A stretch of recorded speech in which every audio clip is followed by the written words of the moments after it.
पहला क्वेश्चन है, इसके अंदर उसने कहा जी जनरल एंट्रीज पास करें। अच्छा, मैंने तो इसलिए आसान सवाल दिए हैं दोनों कि जनरल एंट्रीज और लेजर्स, क्योंकि पीआरसी से आप अभी ताजा निकले हो तो आपको जनरल एंट्रीज और लेजर्स आसान लगते हैं, तो मैं वही दे दिया, मैंने मुश्किल कोई काम नहीं। Prepare necessary general entries to record the above information, narration are not required. आपको पता है नरेशन जनरल एंट्री के नीचे लिखना होता है कि हमने एंट्री किसकी पास की है, और कभी कभी वो कह देता है नरेशन इज रिक्वायर्ड, और अगर कुछ भी ना लिखे तो अपनी मर्जी है, नरेशन लिख दो ठीक है, नहीं लिखो ओके। अब ये 10 नंबर का सवाल है, मतलब 5 ट्रांजैक्शन है और 10 नंबर है, मतलब हर ट्रांजैक्शन ऑलमोस्ट 2 नंबर, 15 नंबर तो यहाँ पर 10 लिखे हो। अच्छा ठीक है, तो फिर ये 3-3 नंबर की ट्रांजैक्शन होगी, समझो। उसने कुछ रेट गिवन है, बिल्डिंग का rate 4% straight line method, plant का rate reducing balance method, machine का रेट स्ट्रेट लाइन, इक्विपमेंट का रिड्यूसिंग बैलेंस और ट्रक का रेट स्ट्रेट लाइन। ठीक है, सबसे पहला पार्ट हम पढ़ते हैं और हर पार्ट को इंडिपेंडेंट रखना है ताकि हमारा सवाल आसान हमें लगे। ये ना समझे कि ये 5 ये क्वेश्चन है, समझे 5 क्वेश्चन है। जब भी क्वेश्चन के अंदर आपके पास एक से ज्यादा एसेट्स गिवन हो तो समझो जितने एसेट्स हैं उतने क्वेश्चन है, जितने एसेट्स हैं उतने क्वेश्चन है, फिर आपको काम करते हुए आसानी हो। पहला सवाल लिखा हुआ है, SE commenced construction for extension of a building on 1st April 2020। आपने 1 अप्रैल 2020 को कंस्ट्रक्शन स्टार्ट करवाई, बिल्डिंग एक्सटेंड करवाई, बिल्डिंग को 2-4 कमरे और बनवाए, which was completed on 1st July 2020, जो जुलाई 2020 में शुरू हुआ 1 अप्रैल 2020 को, कंप्लीट हो गया 2020 को, और कितना खर्चा आ गया 1 मिलियन। मुझे बताओ ये 1 मिलियन कैपिटलाइज होगा या एक्सपेंस में लिखा जाएगा? किस में कैपिटलाइज होगा? बिल्डिंग के अंदर। अगर मैं इसकी आपसे जनरल एंट्री पूछूं तो बिल्डिंग डेबिट कैश क्रेडिट, इसकी जनरल एंट्री है। The building was originally purchased, वो जो बिल्डिंग है जिसको आपने एक्सटेंड करवाया है, वो बिल्डिंग आपने 1 जुलाई 2015 में खरीदी थी, कितने की? 10 मिलियन की। उस 10 मिलियन के अंदर 40% तो लैंड है, और आपको पता है लैंड डेप्रिशिएट नहीं होती, तो हम क्या करेंगे 40% को अलग कर देंगे और बाकियों के ऊपर उसको डेप्रिशिएट कर लेंगे। कहते हैं उसको हमने ओरिजिनली कब खरीदा था? 2015 के अंदर, और कितने का खरीदा था? 10 मिलियन का। बात खत्म होगी। ये जो 1 मिलियन है ये सब्सिक्वेंट एक्सपेंडिचर है, और ये सब्सिक्वेंट एक्सपेंडिचर हमने कैपिटलाइज करना है। अब हमने इसको डेप्रिशिएट किस दिन से करना स्टार्ट करना है? 1 अप्रैल से या 1 जुलाई से? 1 जुलाई से, मतलब 6 महीनों की डेप्रिसिएशन हमने लेनी है सब्सिक्वेंट एक्सपेंडिचर की, और बाकी जो 10 मिलियन है उसके 60% के ऊपर, क्योंकि 40% तो लैंड है। तो आपकी जो पहली एंट्री पास होगी पेपर में, जब जनरल एंट्री का सवाल है ना, तो सबसे पहले तो आपने लिखना है कंपनी का नाम, फिर हम लिखेंगे जर्नल,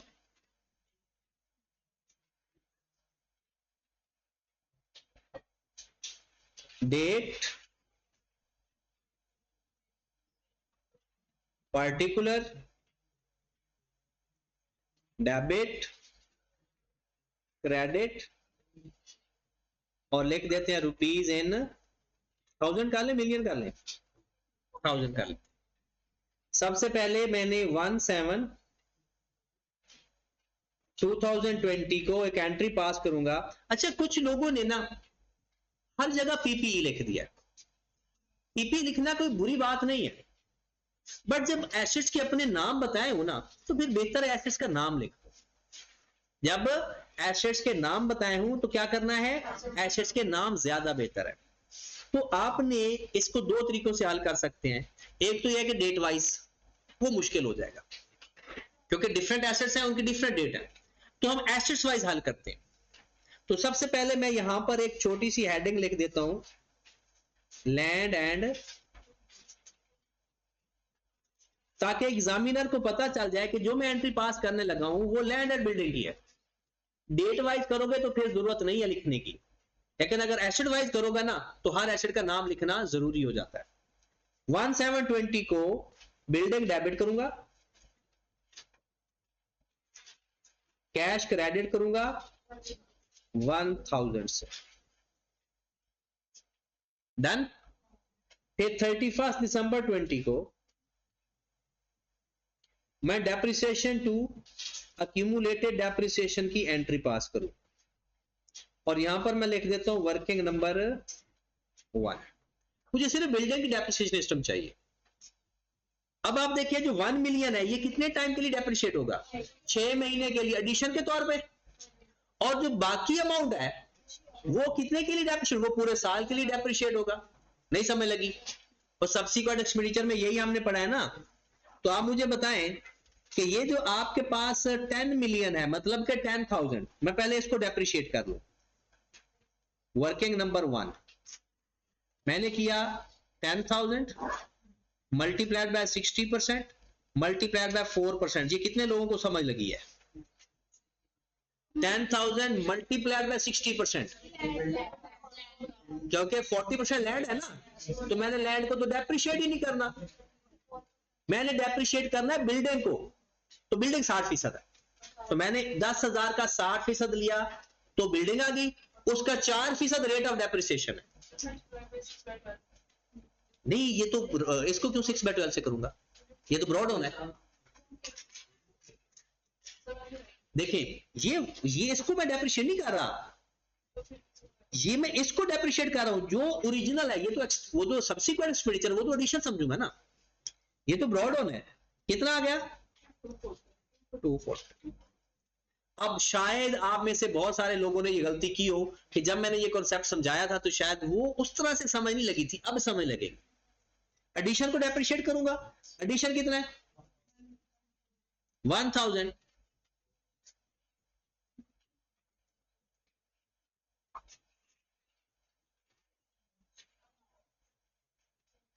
ये इसकी डेप्रिसिएशन है।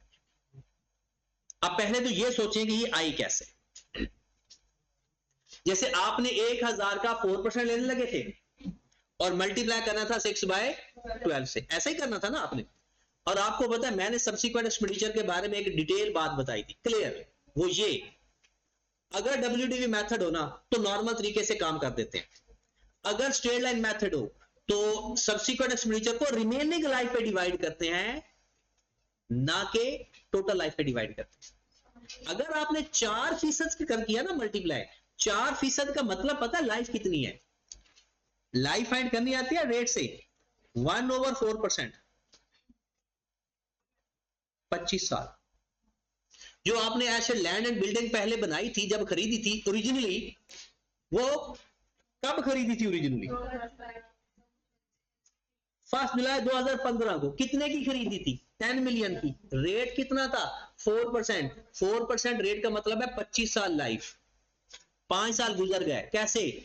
2015 से 2016 1 साल, 17, 18, 19, 20, 5 साल बाद आपने बिल्डिंग में एक्सटेंशन करवाई, मतलब आगे बरामदा बनवा लिया, ऊपर को एक फ्लोर बना दिया।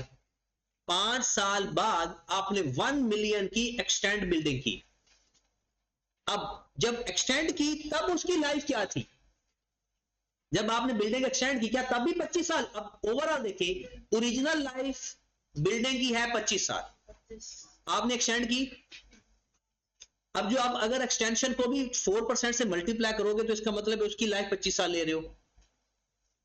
अब मुझे बताएं, जब पुरानी बिल्डिंग 25 साल बाद खत्म हो जाएगी तो एक्सटेंशन रह जाएगी या वो भी पूरी बिल्डिंग खत्म हो जाएगी? मतलब बरामदा खड़ा है, बाकी बिल्डिंग खत्म करती है।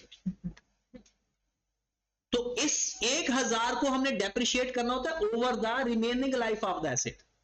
दोबारा वैसे सुन ले, मैं कॉन्सेप्ट ही पूरा बता देता हूं, कॉन्सेप्ट ही सारा बता देता हूं। सब्सिक्वेंट एक्सपेंडिचर,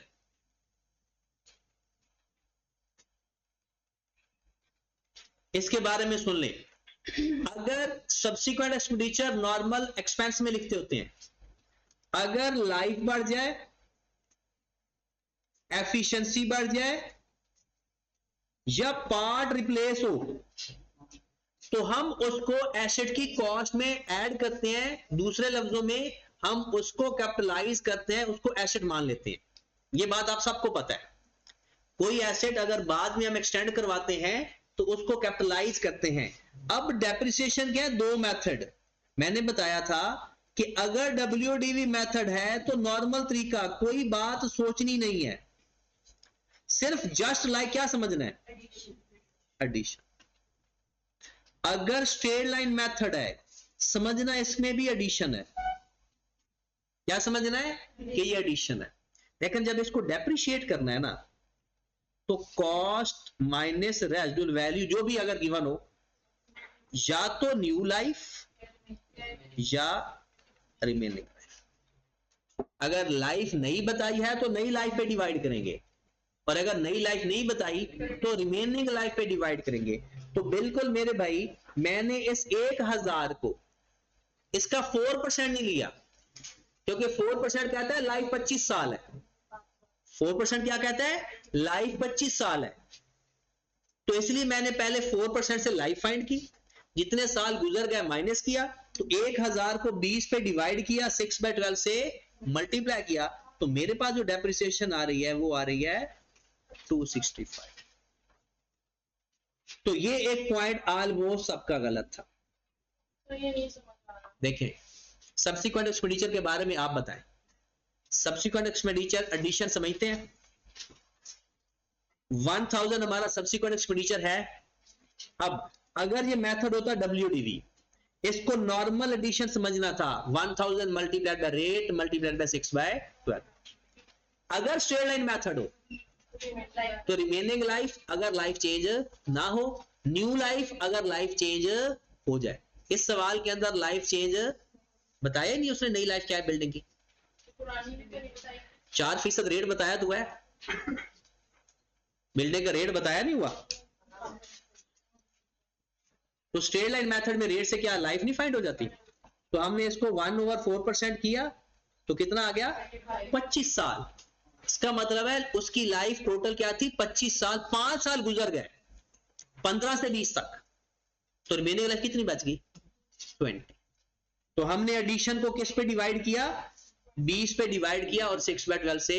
अच्छा, दूसरी बात, जिस भाई साहब ने इसका 4% लेकर 6/12 से मल्टीप्लाई किया, तो आई क्या 0.5 नंबर तो काट लेगा, लेकिन इसको पूरे सवाल को गलत नहीं करेगा, क्योंकि इस एरर को ना ब्लंडर नहीं कहते। आई क्या कहता है, हो सकता है इसको आता होगा, शायद भूल गया होगा, हालांकि वो तो आपको तो आता ही नहीं था ना। आई क्या ये समझ लेता है कि हो सकता है इसको आता था, शायद भूल गया। तो अब मेरे पास एंट्री पास हो गई 265।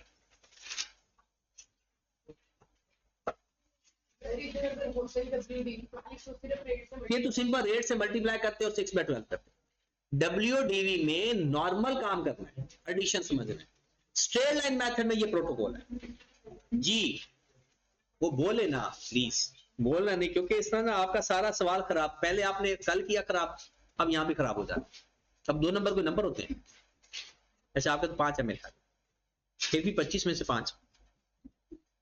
रिकॉर्डिंग हो रही है, मैं नाम भी ले लूंगा जब तक ये यूट्यूबर पड़ा रहेगा, ये पता चल रहेगा। वैसे मैं नाम नहीं लूंगा कि जुएब अंसर था।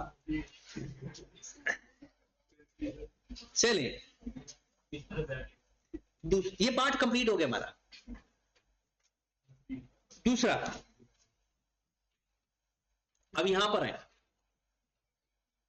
एक एक पार्ट के ऊपर हम काम कर। मैंने आपने ना, आपको लगा होगा कि आपके टेस्ट में अच्छे नंबर आपने स्कोर नहीं किए, तो कोई पहला टेस्ट था, ये परेशानी वाली बात है ही नहीं।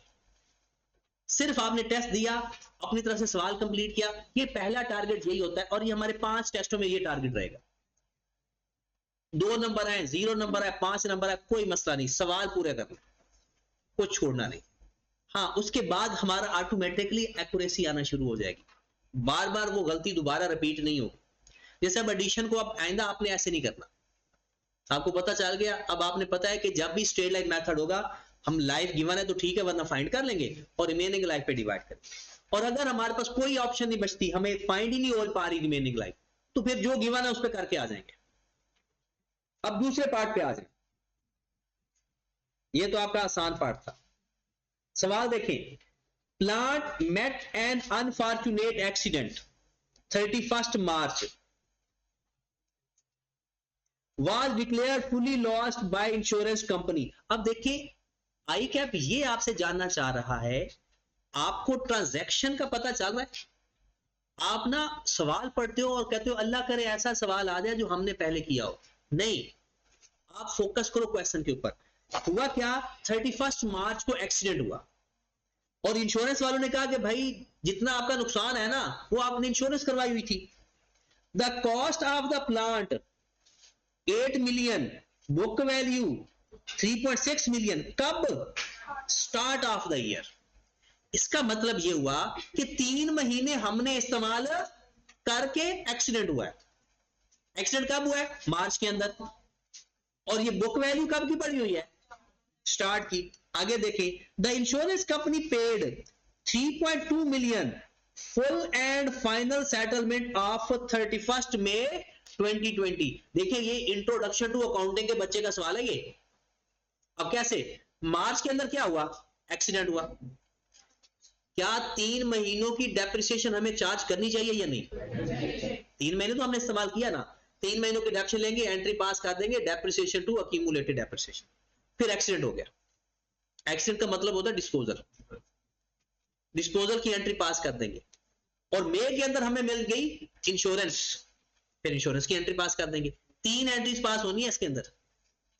कौन कौन सी? एक डेप्रिसिएशन, 3 महीनों की डेप्रिसिएशन की, और एक जब एसेट डिस्ट्रॉय हो गया डिस्पोजल की, और जब हमें इंश्योरेंस मिली इंश्योरेंस की। और आप देखिए जिन बच्चों ने सवाल हल किया है उन्होंने सिर्फ डिस्पोजल की एंट्री पास कर दी, ना 3 महीनों की डेप्रिसिएशन की एंट्री पास की है, ना इंश्योरेंस जो पैसे मिले हैं। मेन जब भी आपका कोई हेड चेंज होता है आपने उसकी एंट्री बनानी। तो पहले तो मैं 3 महीनों की डेप्रिसिएशन, सारे समझदार बैठे हो, ये देखें कौन सा मेथड है? रेट क्या है? आई कैप। और आप इसके साथ क्या करें कि उसने खुद ही दे दिया, वो कहता है बुक वैल्यू है start of the year 3.6 million, तो डेप्रिसिएशन 8 मिलियन पर अप्लाई होगी या 3.6 मिलियन पे? तो यहां पर हम लिख लेते हैं, ये वर्किंग नंबर 2 में लिखने लगा हूं, 3600,000 मल्टीप्लाइड बाय 20% रेट है, मल्टीप्लाइड बाय 3/12, 180,000। क्या डेट क्या है? 31 मार्च 20। मैं पहले एक डेप्रिसिएशन की एंट्री पास कर लूंगा, 180,000 रुपीज एंड 1000 है ना। उसके बाद अच्छा जो नए लोग हैं शायद उनको तो अभी ये एंट्री याद ना हुई, लेकिन पुराने लोग सुन ले, डिस्पोजल की एंट्री क्या होती है? डिस्पोजल की एंट्री पहले cash debit, accumulated depreciation debit, old asset credit, अगर कोई डिफरेंस है तो वो एसओपी है।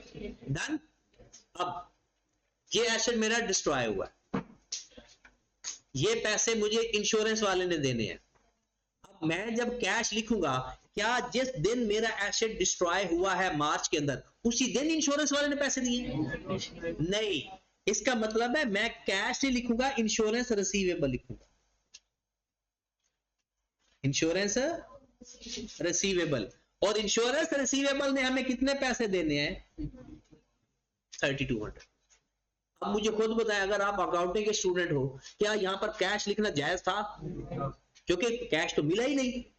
इंश्योरेंस वाले ने अगर पैसे दे देता तो कैश लिख देता, उसने कहा मैं आपको पैसे दे दूंगा, हमने क्या लिखा? रिसीवेबल।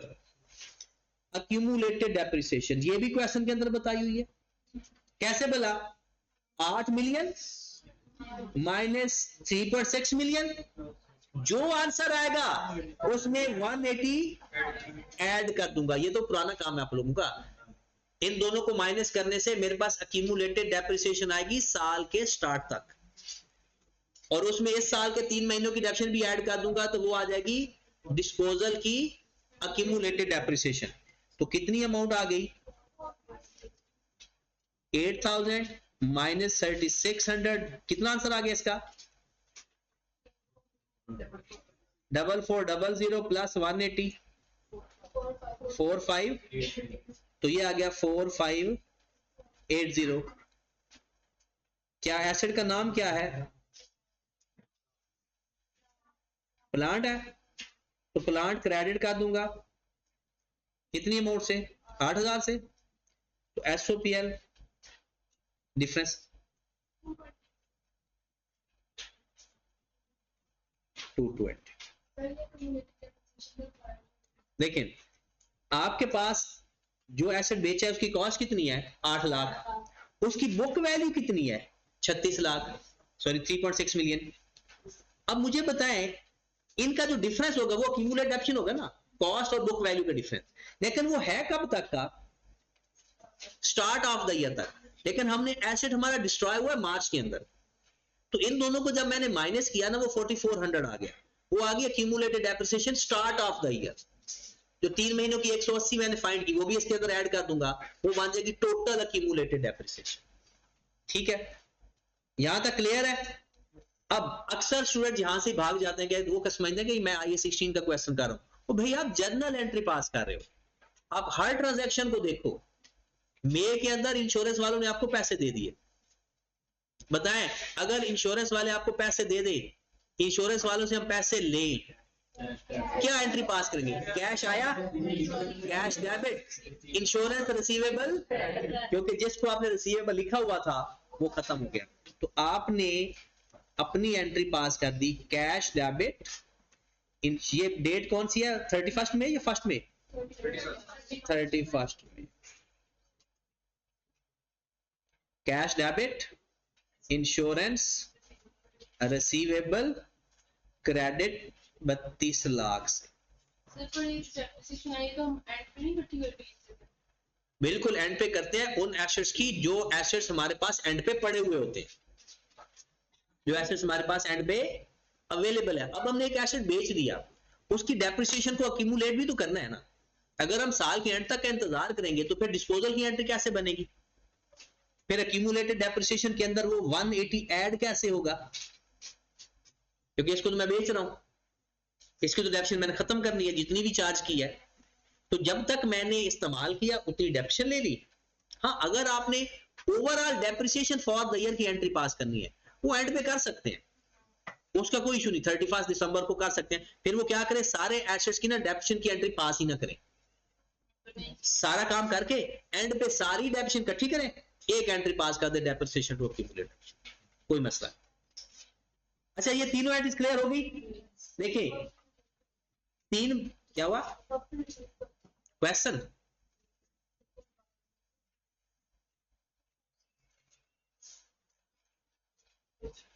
देखें ये पार्ट 2 हम कर रहे थे। इस क्वेश्चन के अंदर लिखा हुआ था जी, प्लांट आपने एक, आपके प्लांट का एक्सीडेंट हो गया कब? 31 मार्च। इसका मतलब डिस्पोजल हो गया। 3 महीनों की डेप्रिसिएशन हमारी बनती है, वो हम फाइंड करके उसकी एंट्री पास कर दी 180। फिर वो कहते हैं कि इंश्योरेंस वालों ने हमें 32 लाख रुपए देने का वादा किया, जो कि 31 मई को दे भी दिए। तो जब एक्सीडेंट हुआ था तब मैंने इंश्योरेंस रिसीवेबल लिख दिया, उसको जो मेरा एसेट एक्सीडेंट में चला गया मैंने उसको क्रेडिट कर दिया, जितना अक्यूमुलेट डेप्रिसिएशन आई थी वो भी मैंने ले ली, इंश्योरेंस वालों ने जितना वादा किया वो भी मैंने लिख लिया, जो डिफरेंस आ गया वो लॉस में चला। अब 31 मई भी हमारे साल के अंदर आ रहा है, उन्होंने हमें कैश दे दिया, तो कैश आया कहां से? Insurance receivable. अब आ जाए, पूरे साल की रिपोर्ट कितनी है? देखिए ना 31 मई को, सॉरी 31 मार्च को तुम्हारा एसेट डिस्ट्रॉय हो गया, तो बाद में तो यूज ही नहीं होना, खत्म हो गया एसेट, अब तो एसेट है ही नहीं, तो डेप्रिसिएशन साल की कैसे लेंगे? या तो एसेट हमारे पास होता तो फिर तो लेते रहते डेप्रिसिएशन।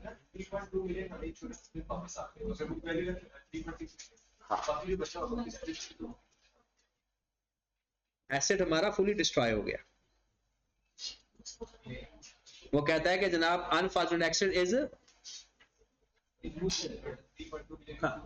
फुल सेटलमेंट का मतलब है कि जब वो हमारा एसेट डिस्ट्रॉय हो जाता है ना, तो एसेट वो ले जाते हैं इंश्योरेंस वाले, वो कहते हैं ये पैसे पकड़ो, अब ये एसेट जाने और हम जाने। तीसरे पार्ट पे आ जाए। अच्छा, ये आपने देखा कि ये तकरीबन आपके हर पार्ट की एक वर्किंग थी जो आपको पढ़ाया गया था। एस्टिमेटेड यूजफुल लाइफ, ये आप कहोगे कि सर कल ही पढ़ाया था और सवाल दे दिया, लेकिन ये सवाल पीआरसी का है। मैं तो क्वेश्चन का नंबर भी बता सकता हूं, बस अमाउंट चेंज है, सवाल वही है। Estimated useful life and residual value were reviewed. तो लाइफ और रेजिडुअल वैल्यू रिव्यू हो तो हम उसे बोलते हैं change in. Due to technological changes, residual value and remaining life of the machine as 75,000 and 5 years. The machine was purchased on 1st July 2017, 12 lakh, जिसकी original residual value क्या थी? 60। हाँ, आप ऊपर जाएं, ये है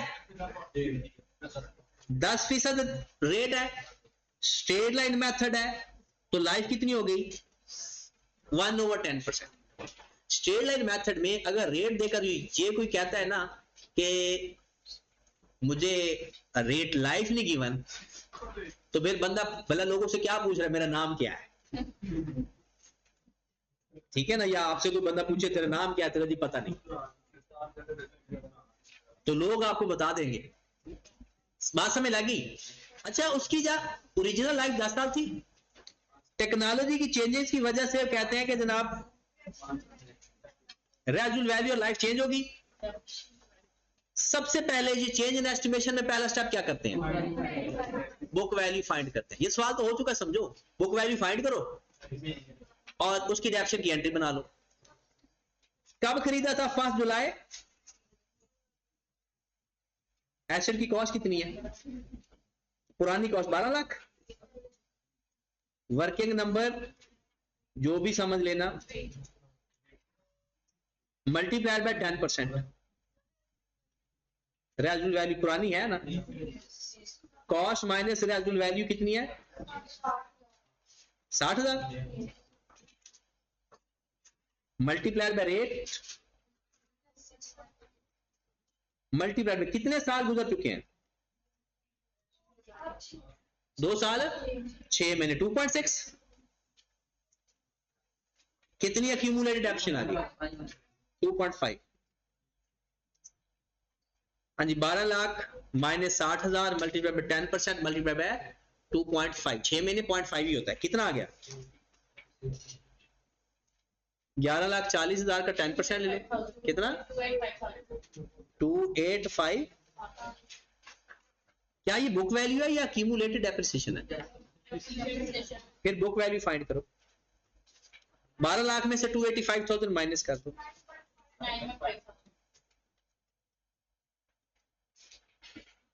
915।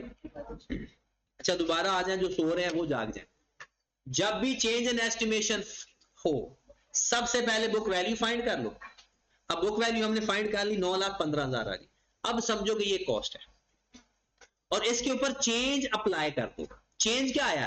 रेजिडुअल वैल्यू चेंज हुई और लाइफ चेंज हुई। नई रेजिडुअल वैल्यू क्या है?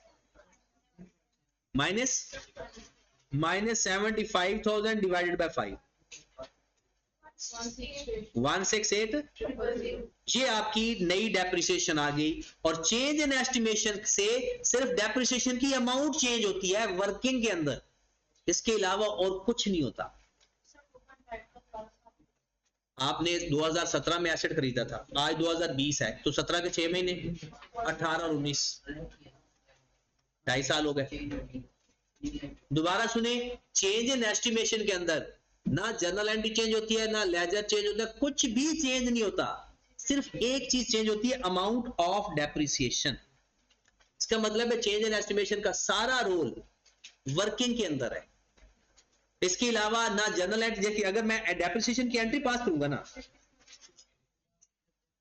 सिर्फ डेप्रिसिएशन की एंट्री बनेगी। ये क्या था? प्लांट था, मशीन। तो यहां पर मैं हेडिंग में मशीन लिख दूंगा और यहां पर मैंने सिर्फ 31 दिसंबर 20 को डेप्रिसिएशन की एंट्री पास कर दूंगा, अक्यूमुलेटेड डेप्रिसिएशन की एंट्री पास कर दूंगा, 168 वो इन 1000 मिलेगी। बस इस पार्ट के अंदर सिर्फ इसकी इतनी ही एक एंट्री पास करनी थी, क्योंकि चेंज इन एस्टिमेशन के अंदर सिर्फ इतना ही होता है।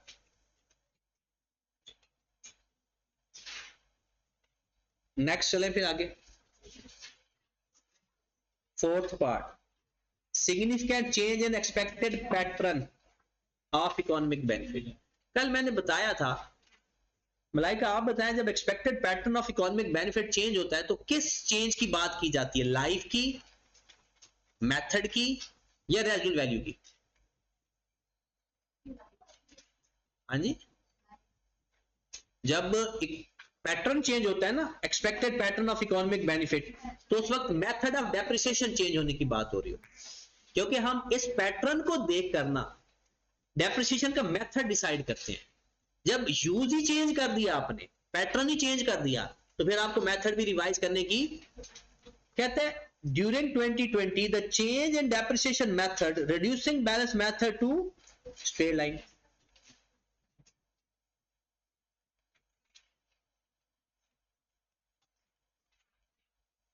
हाँ जी, वो कहता है रिड्यूसिंग बैलेंस मेथड टू, फिर चेंज इन एस्टिमेशन आ गया। अब आपने ना चेंज इन एस्टिमेशन, चाहे आपने रिपोर्टिंग का पेपर देना है नहीं देना, अकाउंटिंग की लाइफ में अगर रहना है, चेंज इन एस्टिमेशन में बुक वैल्यू फाइंड कर दो, चेंज अप्लाई कर दो बस। पहले था रिड्यूसिंग बैलेंस मेथड, आप किस में आ रहे हो? इक्विपमेंट वाज परचेज्ड ऑन 1 जनवरी 17, तो 17 का पूरा साल, 18 का और 3 साल गुजर चुके हैं। कहते हैं द कॉस्ट उसकी कितनी है? 7,80,000, लाइफ क्या है 8 साल, रेजुअल वैल्यू क्या है 78,000। तो सबसे पहले मेथड पे जाएं और रेट पे जाएं।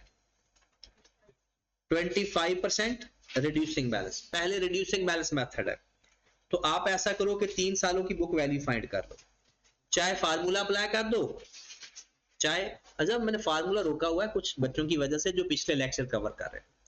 जैसे उनके लेक्चर्स कवर हो जाएंगे तो एक लेक्चर हम फार्मूलाज पे लगाएंगे, ठीक है? तो बस हम उन बच्चों से रिक्वेस्ट है कि वो एज अर्ली एज पॉसिबल अपने लेक्चर कवर करें, ताकि हम फिर वो लेक्चर अपना कवर करें, क्योंकि इसके बाद हमारा कॉस्ट मॉडल खत्म होने वाला है। इसमें एक कॉन्सेप्ट रह गया, 2-4 दिन इसकी प्रैक्टिस करेंगे, या समझ लो कि यही वीक है कॉस्ट मॉडल का, उसके बाद फिर हमने रिवोल्यूशन मॉडल पे चले जाना, ठीक है? और रिवोल्यूशन मॉडल पे हम ज्यादा टाइम लगा सकते हैं, क्योंकि तब एक आधी छुट्टी आ रही है बाकी बच्चों की, आपकी नहीं, तो उसमें हमने थोड़ा टाइम ज्यादा ले लेंगे तो कवर कर लेंगे, फार्मूला फिर उस दिन कर लेंगे। अच्छा, अब आपके पास कितने का एसेट था? 7,80,000 का, 1117 को 7,80,000। तो पहली डेप्रिसिएशन कब आई थी? 25%। बताओ इसका 25% कितना? 195। कितनी बुक वैल्यू आई? 585। फिर दिसंबर 18 आ गया, फिर आपने 25% डेप्रिसिएशन ली होगी, 146। कितनी बुक वैल्यू आ गई?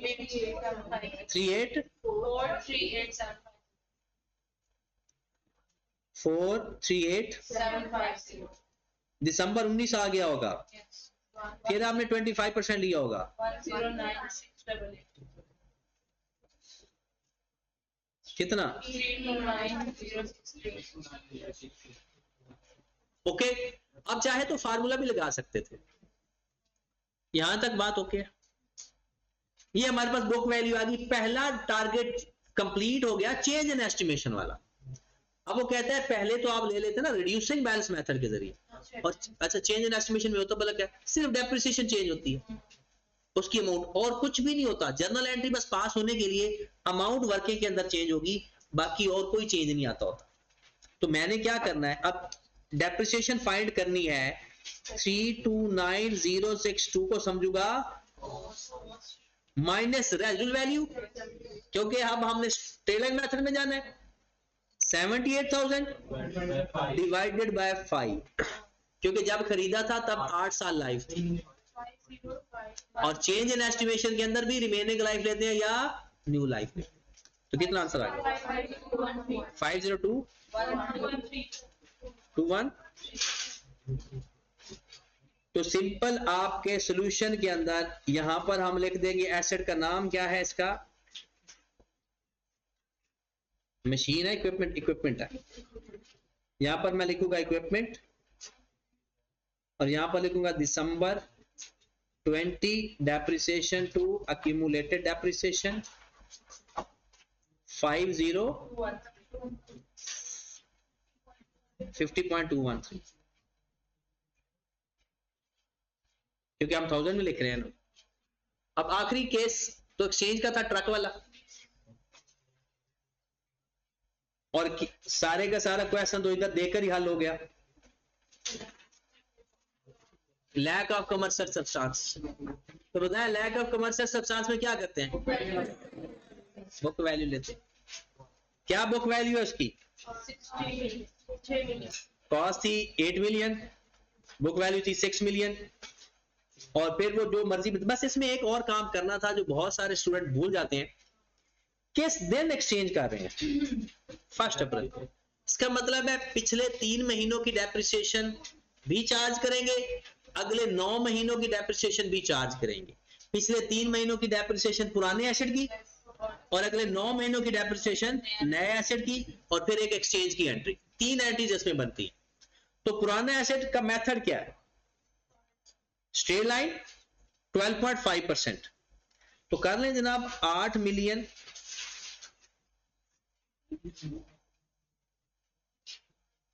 Multiply by 12.5% multiply by 6 by 3/12। कितनी डेप्शन आ गई पुरानी? 2,50,000। और नए एसेट कितना रिकॉर्ड होगा, किस वैल्यू में बोला? और उसकी लाइफ क्या है? Divide by 6 multiply by 9 by, ये 3/12 पुराने डेप्रिसिएशन और 9/12 नई डेप्रिसिएशन। और उस एसेट की कॉस्ट 6 मिलियन तो मान चुके हो ना आप। कितनी डेप्शन आ गई? 7। तो जनाब 1 अप्रैल को एक एंट्री पास करेंगे डेप्रिसिएशन टू अक्यूमुलेटेड डेप्रिसिएशन पुराने एसेट की। कितनी अमाउंट बोला? 250। फिर आप सेम डेट को एक्सचेंज की एंट्री पास करोगे। न्यू व्हीकल है ना, ट्रक है, न्यू ट्रक डेबिट 6000 से, ओल्ड ट्रक क्रेडिट 8000 से, अक्यूमुलेटेड डेप्रिसिएशन कितनी है? 2250, 2000। हाँ जी, जो डिफरेंस आएगा, डिफरेंस आ नहीं रहा। देखिए एक्सचेंज का केस, देखिए लैक ऑफ कमर्शियल सब्सटेंस हो तो नए एसेट को किस वैल्यू पे रिकॉर्ड करते हैं?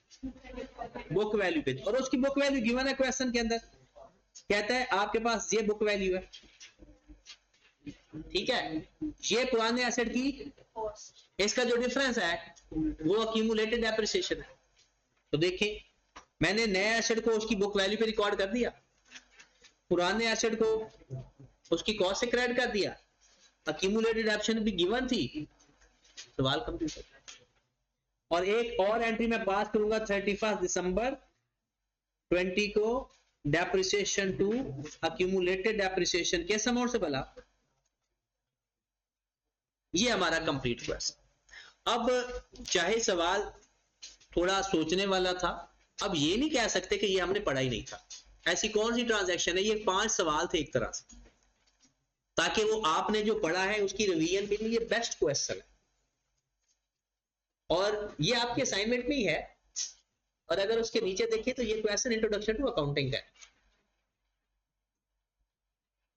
और हम थोड़ी अरसे तक फिर FR1 के भी सवाल करना शुरू कर देंगे। अब ये ना कहना कि हमें इंट्रो नहीं आती, FR1 आ जाएगी। पहले इंट्रो सीख ले, फिर उसके बाद FR1 पे। अभी तक सारे क्वेश्चन मैं जो भी टेस्ट में दे रहा हूँ या आपको होमवर्क में दे रहा हूँ वो सारे इंट्रो के। चलिए ये दूसरा सवाल तो बेसिक छोटू सा सवाल था, दूसरा सवाल देखते हैं।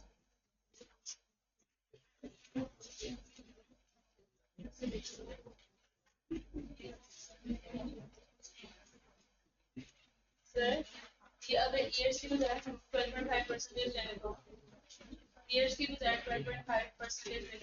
चेंज इन एस्टिमेशन है, चेंज इन एस्टिमेशन में हम रिमेनिंग लाइफ लेंगे। अगर 12.5% ले लिया तो फिर तो इसका मतलब ओरिजिनल लाइफ ले लिया आपने, 8 साल ले ली। 12.5% 8 साल है।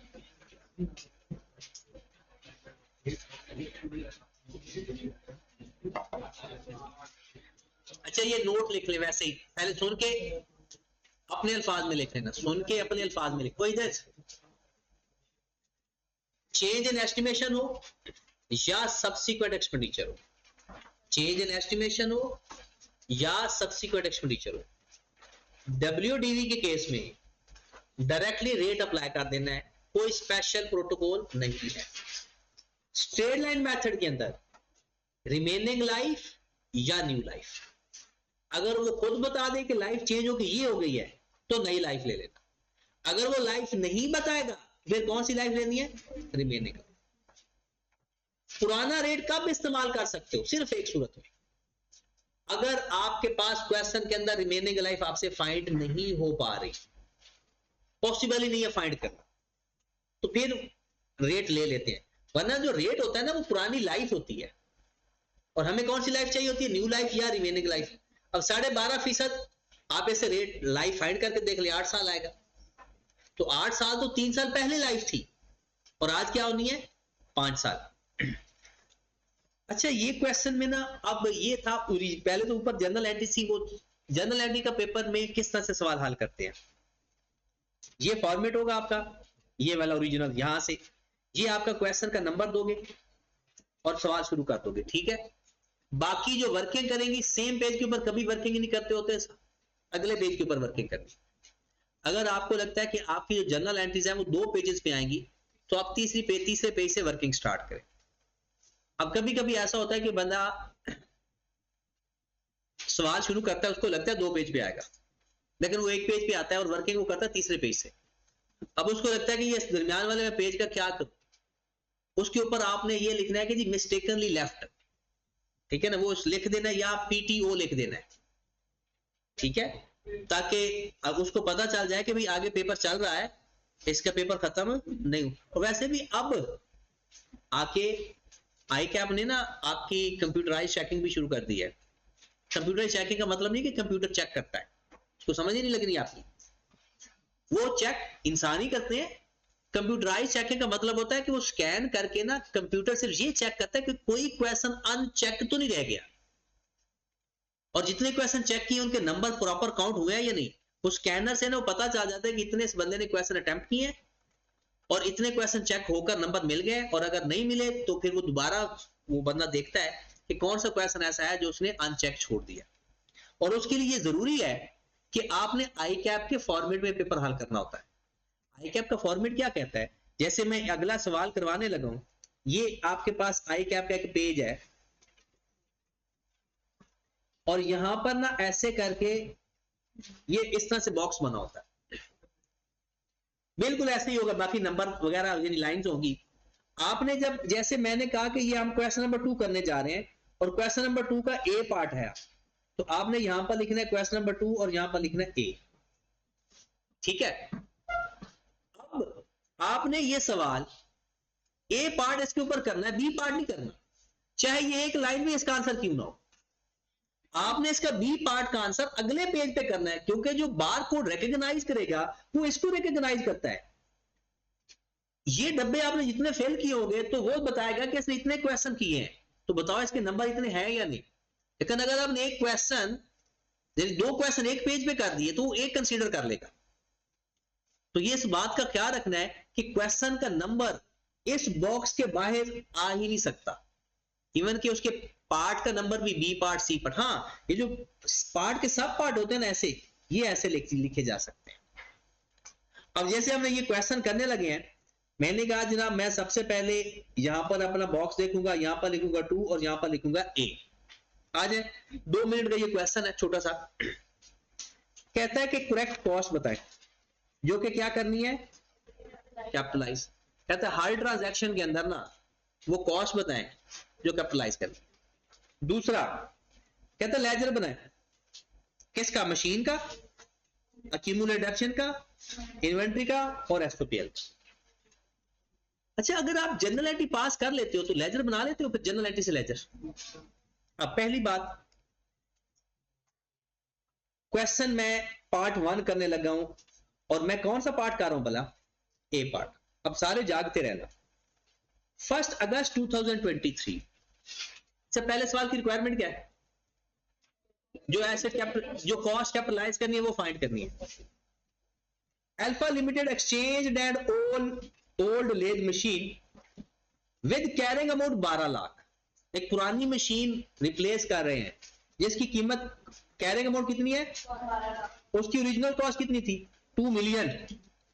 अक्यूमुलेटेड एक्शन कितनी है, 8 लाख। कहता है न्यू सीएनसी मशीन के साथ आपने रिप्लेस कर दी। अब उसके बारे में 3 बातें कहता है। कहता है सीएनसी मशीन की फेयर वैल्यू नॉट रिलायबल, इसका मतलब है fair value of new asset is, कहता है fair value of old asset is 15 lakh. पुराने एसेट की फेयर वैल्यू 15 लाख है। तीसरे नंबर पर लिखता है वो, the exchange does not result change in cash flow. हो गया लैक ऑफ कमर्शियल सब्सटेंस। और जब लैक ऑफ कमर्शियल सब्सटेंस होता है तो नए एसेट को किस वैल्यू पे कैपिटलाइज करते हैं, बुक वैल्यू पे। तो कॉस्ट ऑफ सीएनसी मशीन ₹1200,000। ये इसका जवाब पूरा हो गया। तो उसने कॉस्ट पूछा ना कैपिटलाइज कितनी करनी है, हमने बता दी। बाकी अगर आप कहानियां सुनाकर आओ वो आपकी अपनी मर्जी। रिक्वायरमेंट में उसने यही बताया कि कॉस्ट को कैपिटलाइज करनी है वो बताओ। तो पार्ट 1 में 12 लाख कैपिटलाइज करनी थी बस। पार्ट 2 सवाल के अंदर वो कहता है कि जनाब 15 अक्टूबर 2023 को alpha limited took one of its high precision component inventory used it permanently in production line. वो कहता है कि आपका एक कंपोनेंट था जो आप बेचने के लिए रखते थे, इन्वेंट्री में था। कहता है आपने उसको किस में यूज करना शुरू कर दिया, मतलब एसेट बना लिया। उसकी लिस्ट प्राइस है 6 लाख, कॉस्ट है 4,30,000। तो बताओ कौन सी कॉस्ट आएगी, 4,30,000। तो कॉस्ट ऑफ कंपोनेंट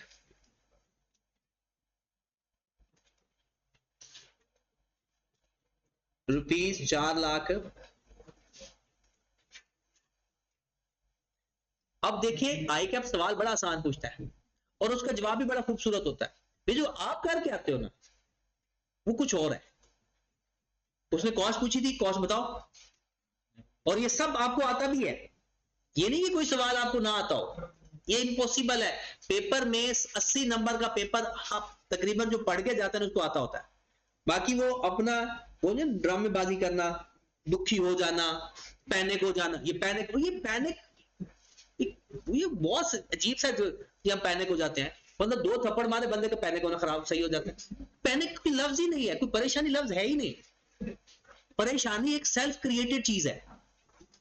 जो आपको दुख होना, ये सारी चीजें, दुखी गाने सुन सुन के आप ना वो दुखी होना चाहते हो।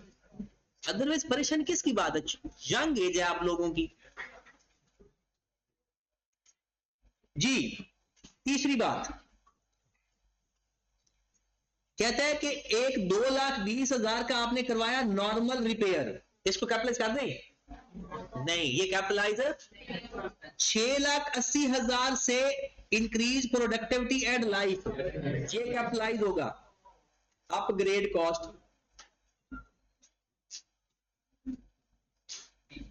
कैपिटलाइज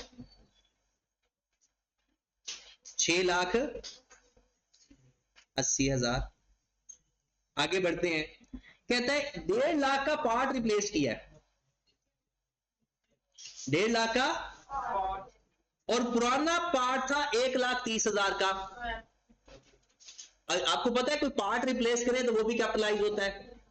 जो पुराना पार्ट होता है वो डीरेकग्नाइज होता है और नया पार्ट रिकग्नाइज होता है, तो पुराना पार्ट को डिस्पोजल समझो और नए पार्ट को एडिशन समझो। तो न्यू पार्ट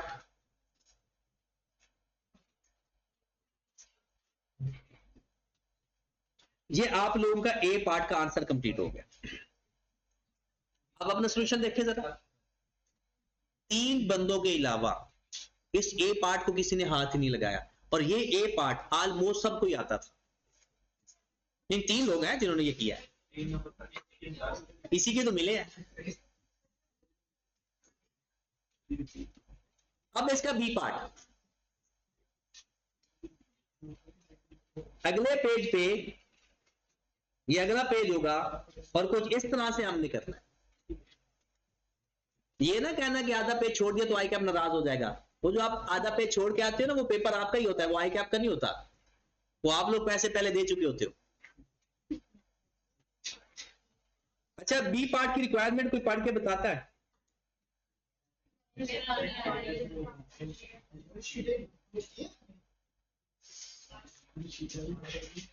आप चाहे जितना मर्जी लिख कर आए, शीटें बहुत है।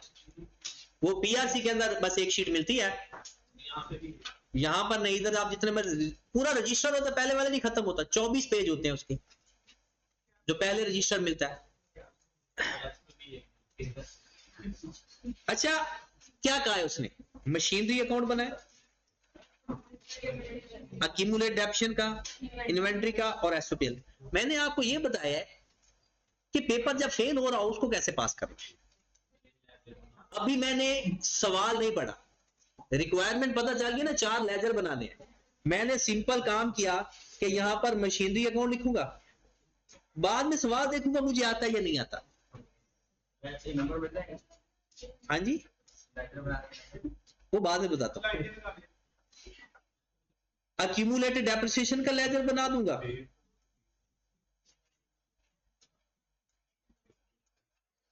इन्वेंट्री का लेजर बना दूंगा, और जितने उसने लेजर कहे मैंने लेजर बना देने।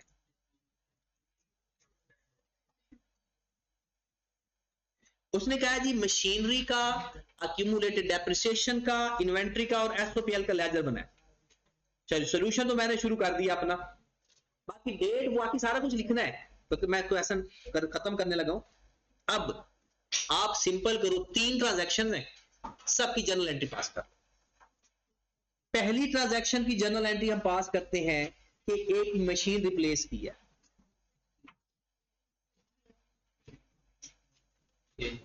न्यू मशीन को आपने 12 लाख से डेबिट कर दिया या नहीं? ओल्ड मशीन आपकी 2 मिलियन की है और अक्यूमुलेटेड एप्रिसिएशन उसने 8 लाख बताई हुई है। ये पहली जो ट्रांजैक्शन है उसकी एंट्री है। ये एक्सचेंज की यही एंट्री होती है, कैश का तो रद्द बदल हुआ ही नहीं।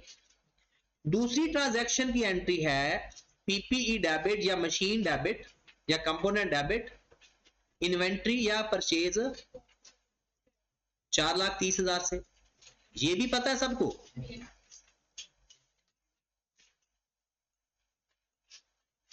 तीसरी ट्रांजैक्शन के अंदर 3 एंट्रीज हैं, एक नॉर्मल रिपेयर की, एक जो कैपिटलाइज हुआ है और एक जो पार्ट रिप्लेस हुआ।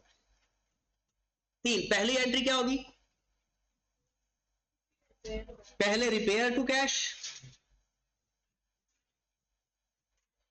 2,20,000 से।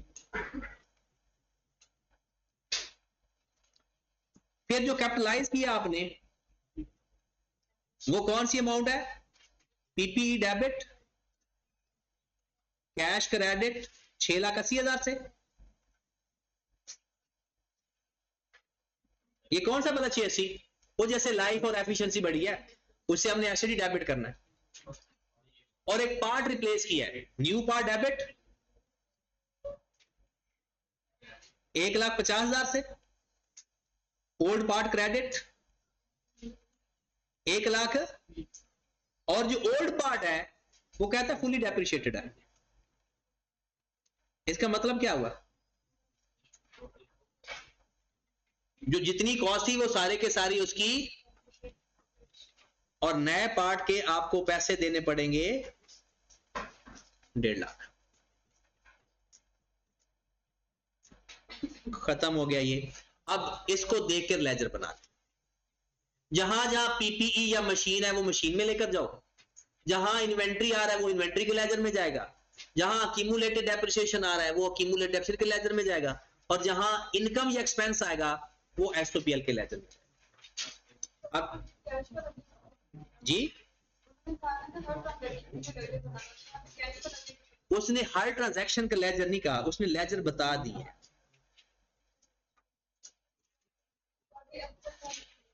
क्या हुआ?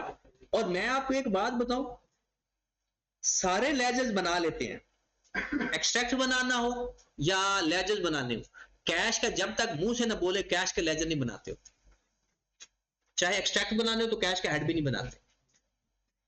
हाँ जी, मशीन डेट वगैरह मैं नहीं लिखने लगा, मशीन मेरी डेबिट हो रही है एक्सचेंज के नाम से,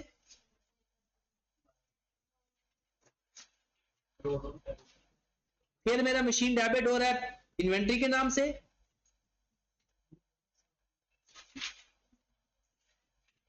फिर मेरा एक पीपी डेबिट हो रहा है कैश के नाम से, और एक न्यू पार्ट हमारा डेबिट हो रहा है 1 लाख डिस्पोजल 2 मिलियन, दूसरा डिस्पोजल 1,30,000।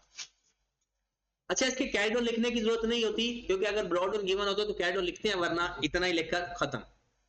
ये हमारा मशीन का लेजर आ गया, सारी मशीनें डेबिट और जो बेची क्रेडिट। अक्यूमुलेटेड डेप्रिसिएशन कितनी दफा आ रहा है आपकी सारी एंट्रीज के अंदर? 2 दफा, और दोनों किस नाम से आ रहे हैं?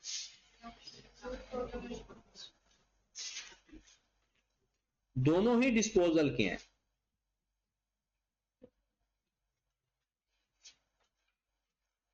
इन्वेंट्री कितनी दफा आ रहा है? 1 दफा। क्रेडिट हो रहा है किस नाम से? पीपीई के नाम से लिखते थे। अब एसओपीएल जितने इनकम और एक्सपेंस होते हैं ना, अगर कोई एक्सपेंस है तो एसओपीएल डेबिट, और अगर कोई इनकम है तो एसओपीएल। तो बताएं सब सारे क्वेश्चन के अंदर एसओपीएल सिर्फ ये आ रहा है। इसके अलावा मुझे बता दें पूरी जर्नल एंट्री के अंदर कोई इनकम एक्सपेंस हो,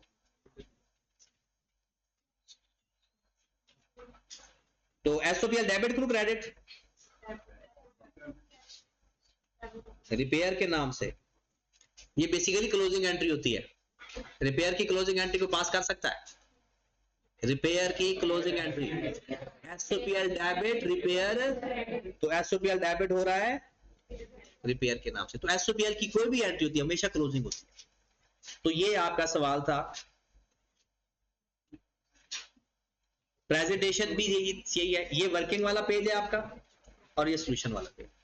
तो आइंदा थोड़ी सी एक्यूरेसी आनी चाहिए आपके टेस्ट में, जो नेक्स्ट मंडे होगा। ठीक है, तो फिर इंशाल्लाह कल हम नेक्स्ट पढ़ेंगे।